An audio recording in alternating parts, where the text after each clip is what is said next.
Chapter 4 of Captain Awesome and the Trapdoor. Chapter 4 is called A Solo Mission. When Eugene got home from school that day, he raced upstairs to the playroom. He was excited to see his old toys again.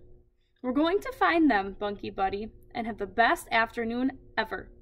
He held Bunky Buddy tightly in his hand. He wasn't going to lose him again. Eugene looked around the playroom. "If I were a toy, where would I be?" He checked in the cubbies. He dove into the closet, and he looked under the table. Nothing. "How can that be?" he thought. "There's always something under the table." But there were no toys to be found. Where was Spuds the cowboy potato? Or Blockhead his blockmobile? Or Stuffy Rabbit? They were gone, all gone. Then Eugene had a thought. He ran to his bedroom. He looked under his bed. Nothing. He looked in the drawers of his dresser, and then under the dresser. He found 2 quarters, a nickel, and 3 orange jelly beans. He popped the jelly beans into his mouth. A little stale, but not too bad. He looked in his closet, under his desk, and even in his laundry basket. Eugene's old favorite toys weren't anywhere. Someone had taken them, but who and why? And most importantly, where were they now? And then an idea hit him like a triple drool slobber attack. Where had he found Bunky Buddy in the first place? In between the slobbering jaws of Mr. Drools.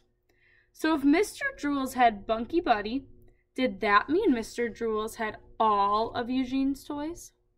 He needed to find out ASAP. "Sorry, Bunky Buddy, but you have to stay here. I lost you once, and I can't risk losing you again," Eugene said, and he placed the toy high on a shelf, just to be safe. Moments later, Captain Awesome raced from Eugene's house towards the Howling Paw Nebula. The solo mission into Mr. Drool's barkyard was dangerous, but Captain Awesome couldn't wait for Nacho Cheeseman and Supersonic Sal. "I need a chew toy diversion," Eugene thought, and he picked up a squeaky ball from behind Mr. Drool's drooly doghouse. Squeak, squeak! Captain Awesome squeezed the ball to get the pawed villain's attention, then threw it to the other side of the barkyard.